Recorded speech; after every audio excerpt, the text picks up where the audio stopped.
Assalamualaikum warahmatullahi wabarakatuh. Salam sejahtera untuk kita semua.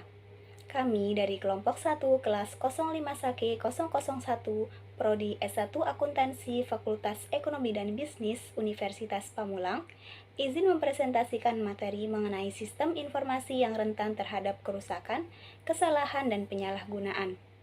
Adapun video ini dibuat guna memenuhi salah satu tugas mata kuliah Sistem Informasi Manajemen dengan dosen pengampu Bapak Insinyur Ardijan Handijono MMSI.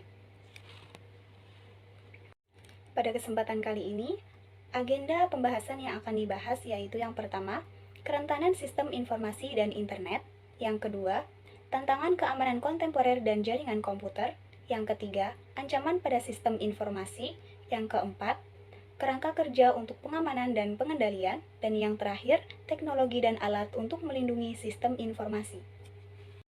Mari kita bahas yang pertama yaitu kerentanan sistem informasi dan internet. Sistem informasi yang bersifat rentan dikarenakan semakin berkembangnya ancaman dan kejahatan.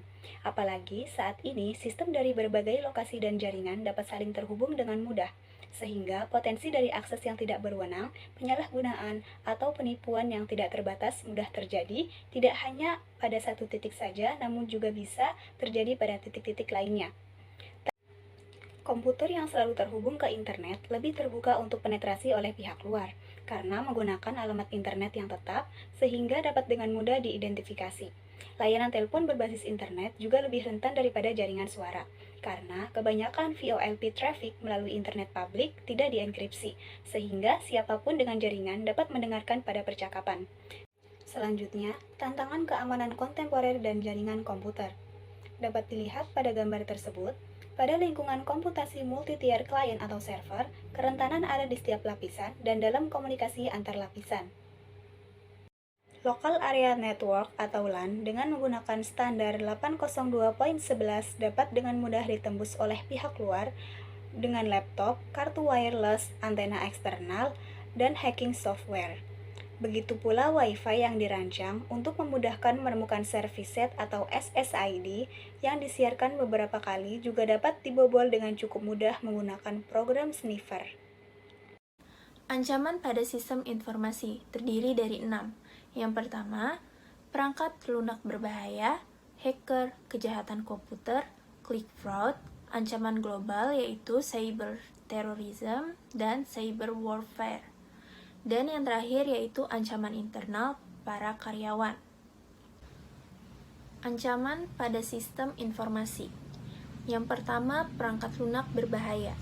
Perangkat lunak berbahaya atau biasa disebut malware terdiri dari virus komputer, yaitu program jahat yang menempel pada program lain atau file data saat dieksekusi. Yang kedua, worm, yaitu program komputer independen yang menggandakan dirinya sendiri dari satu komputer ke komputer lain melalui jaringan. Yang ketiga, Trojan Horse, yaitu program yang tampaknya jinak tetapi kemudian melakukan sesuatu yang lain dari yang diharapkan. Dan yang terakhir, spyware, program kecil berbahaya yang mampu menginstal dirinya sendiri di komputer secara diam-diam untuk memantau aktivitas pengguna berselancar web. 2. Hacker dan cracker. Hacker dan cracker adalah individu yang menginginkan untuk memperoleh atau menggunakan akses tanpa izin dari sebuah sistem komputer. Dalam komunitas peretasan, istilah cracker umum digunakan untuk menyebut peretas dengan nilai kriminal.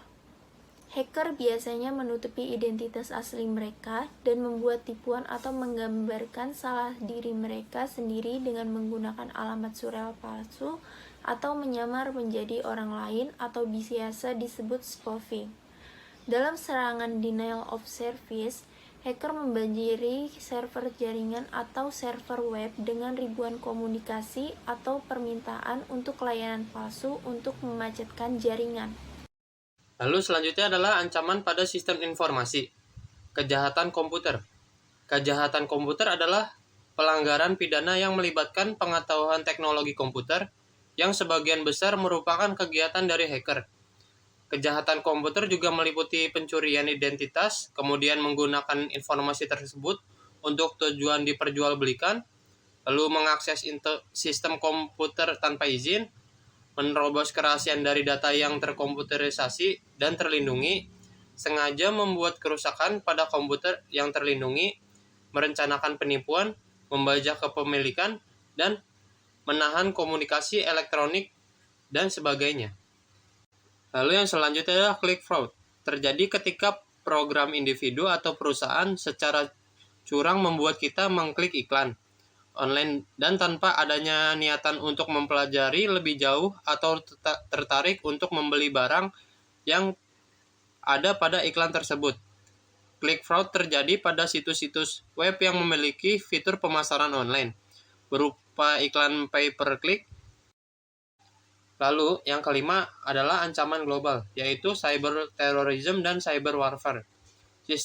Sifat internet yang global mampu membuat penjahat cyber melakukan aksinya di mana saja dan kapan saja di seluruh dunia. Cyber warfare memiliki ancaman serius terhadap infrastruktur masyarakat modern. Apalagi saat ini sebagian besar kegiatan keuangan, kesehatan, pemerintahan, dan institusi terkait bergantung pada internet untuk operasional sehari-hari. Lalu yang selanjutnya adalah ancaman internal, yaitu para karyawan itu sendiri. Para karyawan dapat menjadi ancaman keamanan yang serius bagi sebuah institusi, dikarenakan karyawan memiliki akses menuju informasi rahasia.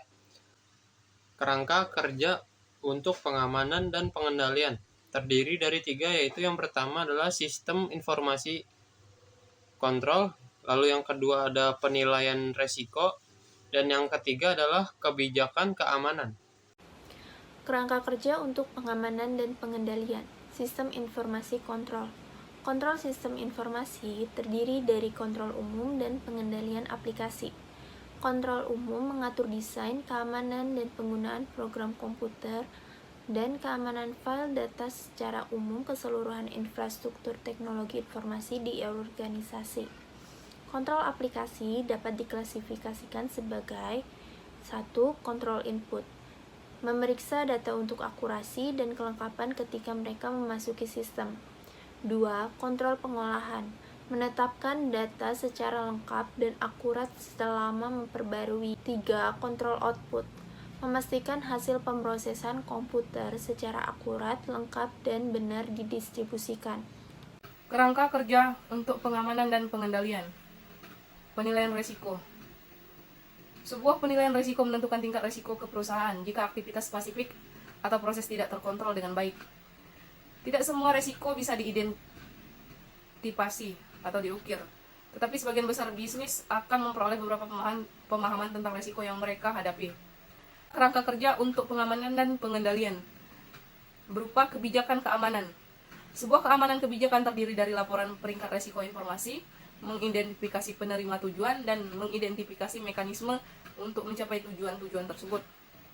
AOP mendefinisikan pengguna diterima informasi, sumber daya, dan kompetisi peralatan perusahaan, termasuk desktop dan komputer laptop, perangkat nirkabel, telepon, dan juga internet.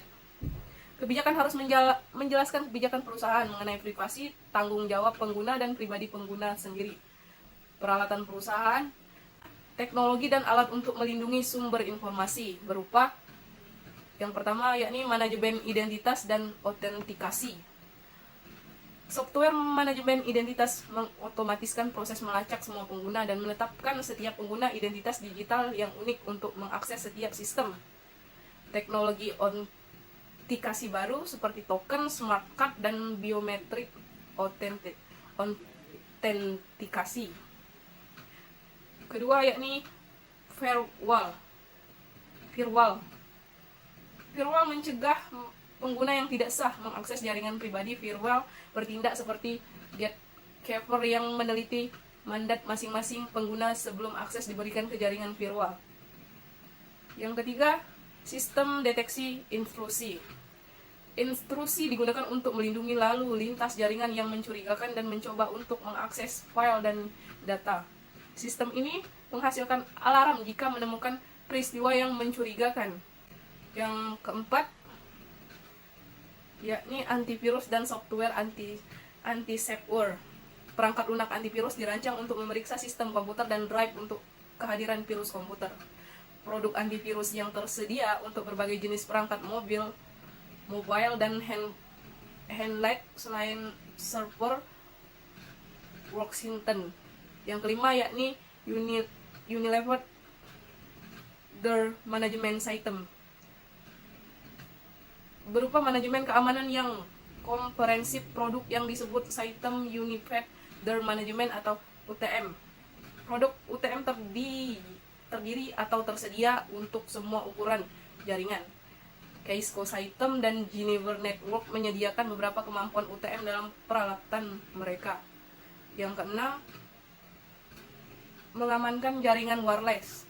Perusahaan dapat lebih meningkatkan keamanan Wi-Fi dengan menggunakan Virtual Private Network atau VPN ketika perusahaan data internal perusahaan pada diselesaikan, menggantikan WEP dengan standar keamanan yang lebih kuat. 7. Enkripsi dan public key infrastruktur. Ada dua metode alternatif enkripsi, enkripsi kunci simetris dan enkripsi kunci publik. Dalam enkripsi kunci simetris, pengirim dan penerima membuat kunci enkripsi tunggal dan mengirimkannya ke penerima sehingga baik pengirim dan penerima berbagi sama kunci. Untuk mengirim dan menerima pesan, komunikator pertama membuat pasangan terpisah dari kunci pribadi dan publik. Kunci publik disimpan di direktori dan kunci pribadi harus dirahasiakan. Pengirim mengenkripsikan pesan dengan kunci publik penerima.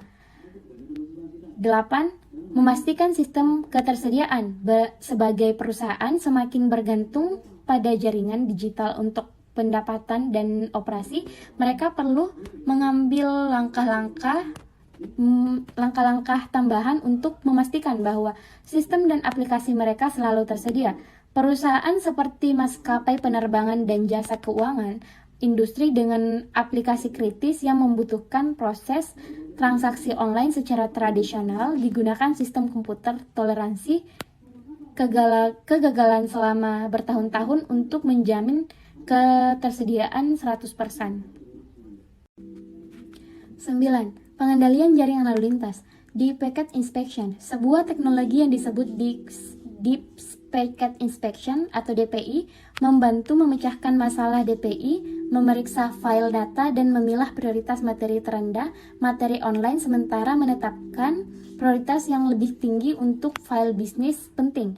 Berdasarkan prioritas yang didirikan oleh operator jaringan, hal itu memutuskan apakah sebuah paket data tertentu dapat terus untuk sampai tujuan atau harus diblokir atau ditunda sementara ada lalu lintas yang lebih penting.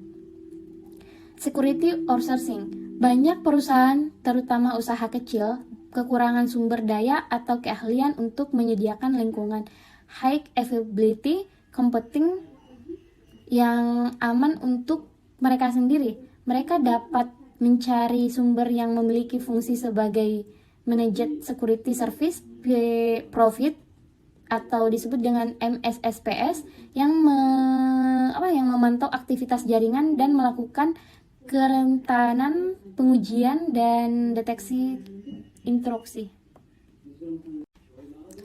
Kesimpulannya, dengan teknologi yang semakin canggih, memudahkan orang-orang untuk memilih aplikasi atau situs-situs web yang ingin digunakan berdasarkan selera masing-masing. Namun dengan begitu juga, semakin memudahkan para pemburu atau peretas jaringan untuk melancarkan aksi kejahatannya. Aksi kejahatan tersebut dapat merusak baik data informasi dalam perangkat keras yang digunakan maupun perangkat keras itu sendiri. Pemerintah juga menyadari akan pentingnya informasi-informasi yang tersimpan dalam sebuah perangkat diperlukan sebuah perlindungan karena bagaimanapun juga sebuah informasi pasti memiliki nilai bisnisnya masing-masing. Sehingga pemerintah membuat hukum baru untuk penyimpanan dan penyimpanan. Selain itu, kita sebagai pengguna juga perlu untuk mengetahui berbagai macam teknologi atau alat dapat digunakan sebagai perlindungan sistem informasi sehingga seluruh informasi yang kita miliki dapat terjamin kerahasiaannya. Nah, sekian dari kelompok kami. Wassalamualaikum warahmatullahi wabarakatuh.